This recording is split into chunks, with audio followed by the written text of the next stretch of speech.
Thank you, Nick, for your very kind words of introduction. I accept that on behalf of my House Democratic Caucus, who made all of those good things possible. I thank you for your warm welcome. I come here to say thank you to all of you for what you have done. Nick, thank you for being the organizer of so much and now of SiX.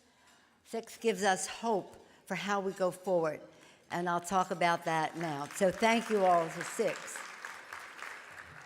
Here we are in the aftermath of an election day that was supposed to turn out differently. My Republican colleagues have said to me that they were told on the morning of the election to be ready for a bloodbath, that they would be losing the White House, the Senate, and almost all, maybe the House. More than 20 seats in the House, perhaps we would take back the House. A little later in the day, they were told, it's even getting worse, they told me. By 6 o'clock and after, it had reversed. It had reversed. We've had an election. People are talking about the numbers.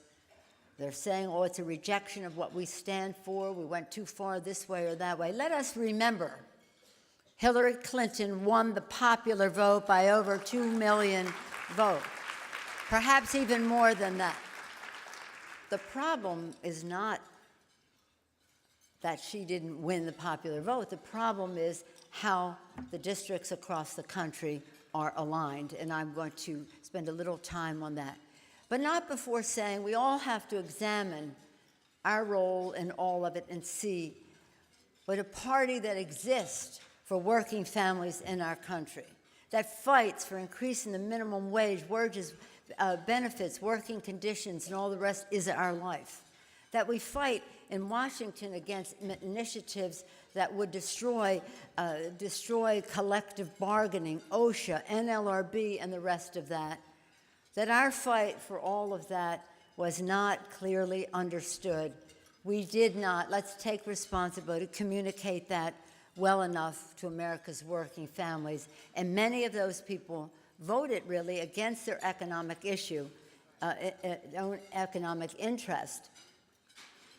Not because they weren't smart. I resent the fact that people were saying uneducated this or that. They're educated. They're educated in the ways of their lives, their jobs, their families, their communities, their defense of our country, and in so many ways.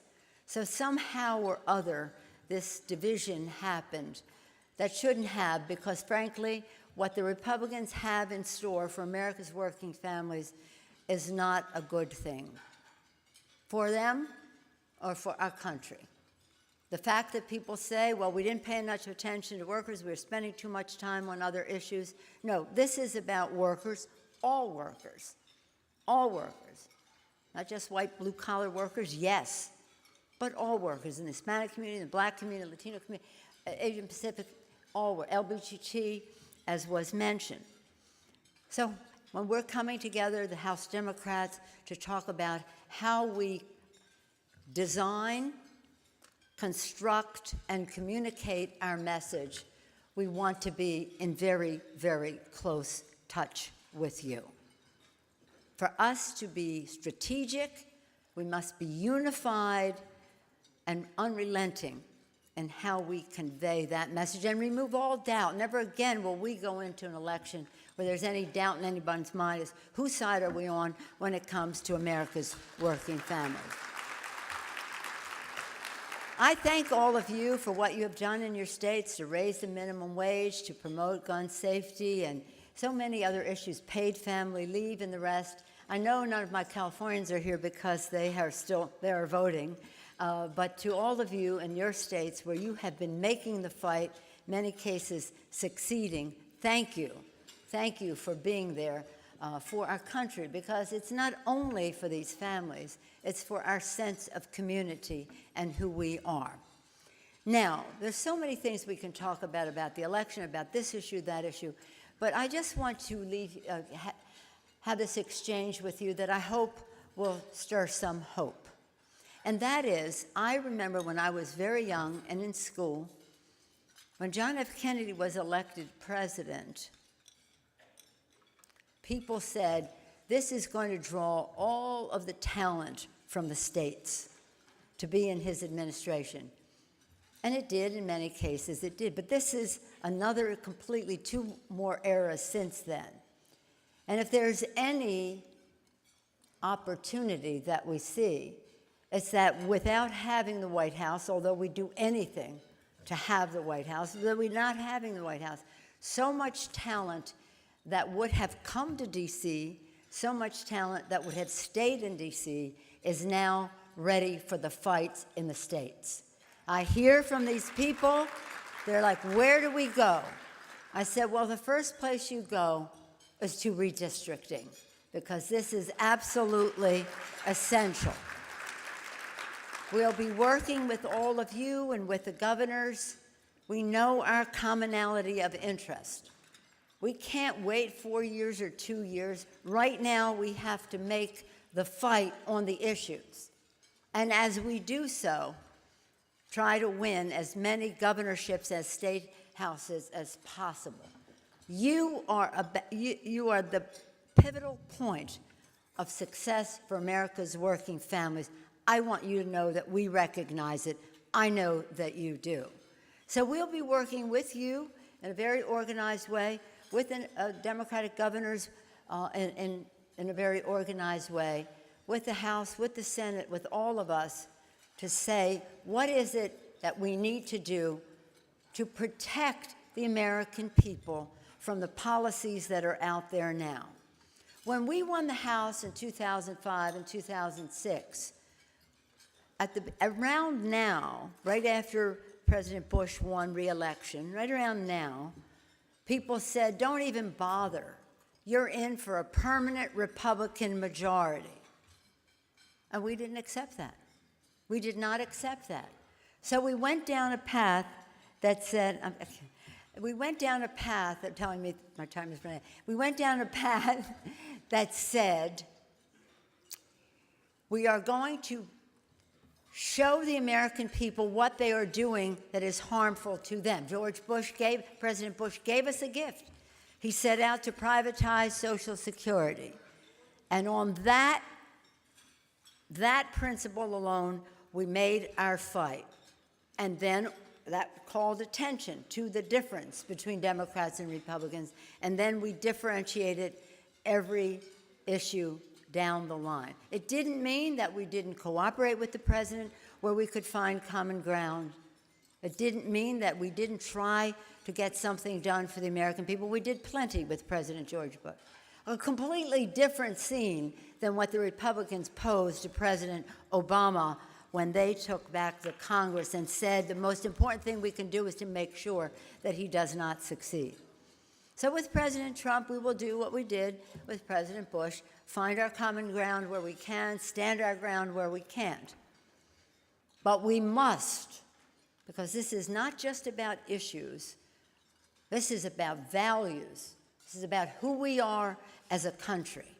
There has been an assault on the character of our country. There has been now a fight over this, over our country and the face of our country. What do we stand for?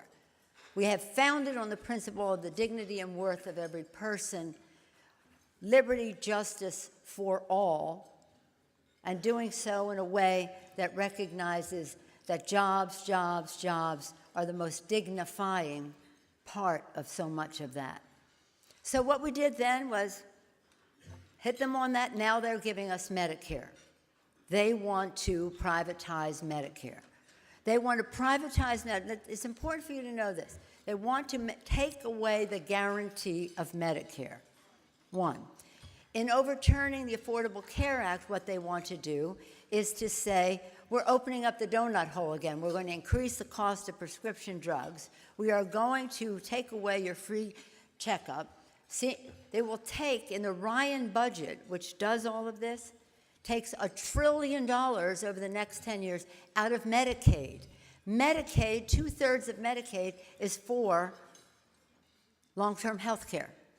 So seniors have a tremendous amount to lose under these Republicans. It remains to be seen what President Trump will do in this regard, but we will make it clear, and we need your help to do so, that Medicare, Medicaid, and what that means to America's seniors, and overturning the Affordable Care Act, taking so much money out of Medicare and Medicaid. So this is the big differentiation. And then every other kind of issue beyond that. They want to privatize the VA. Our veterans, to whom we owe so much, they want to privatize it. And you know what? Look at it. Medicare, VA, they want to find a way for somebody to make money off of the well-being of our seniors and our veterans. We will not let that happen. We will not let that happen. So again, as we design, as we construct, as we communicate our message, we have to be on the same page. Just think of the invigoration of so many people focusing on electing Democratic governors and Democratic state legislatures. This is so critical for the future, and we all understand that it is crucial not only for what it means in 2 years or 4 years, but what it means right now in the lives of the American people. To go into the long list of concerns that we have about what we'll do would certainly ruin your lunch, and you're probably well aware of all of it. But be hopeful. Hillary Clinton won more than 2,000 votes in the popular vote. 2 million, what did I say? 2,000. 2,000.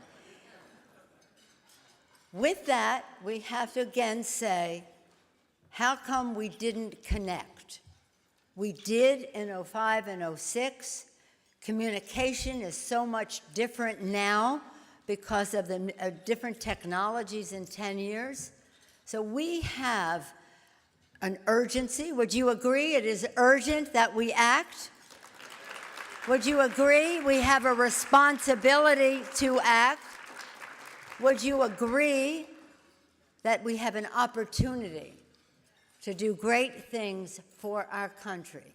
We succeeded 05 and 06 because we worked together, not united by any pragmatic agenda, united by our values about respecting work, having big paychecks be the growth of our economy, not trickle-down economics for the wealthy at the expense of all the investments we want to make in our children's future. When it comes down to it, it's all about the children. It's about their future, and I've always said, what are the 3 most important issues facing the Congress?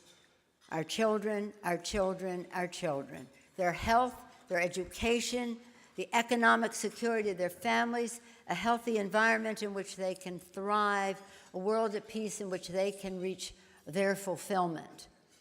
It's what we're here for. We take an oath to protect and defend our country, and we want to be smart and strong and not reckless in doing so.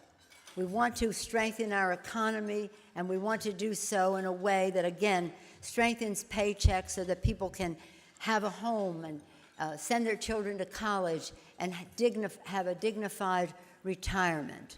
And one of the most important things that we can do in order to ensure that many more people vote is for us to secure our democracy by reducing the role of money in politics and overturning Citizens United. In the election, people will say, I didn't vote because I didn't think my vote would count because money rules. Well, we have to change that. Our founders sacrificed everything, their lives, their liberty, their sacred honor, for a democracy, a government of the many, not a government of the money. So in terms of our democracy, in terms of our economy, in terms of the security of our country, we have important work to do. If we do it together, we will greatly enhance our prospects for success, and succeed we must. So are you ready to make the big fight? Are you ready to do what it takes to unify, to come together, to address the urgency, accept the responsibility, and take advantage of the opportunity for a brighter future for America's working families. Thank you, state legislators, for what you do. Thank you for giving me the opportunity to share some thoughts with you today. Let's look forward to robust campaigns across the nation to increase your numbers, to increase our governorships, to improve the prospects for the future for our families. Thank you all very much for the opportunity.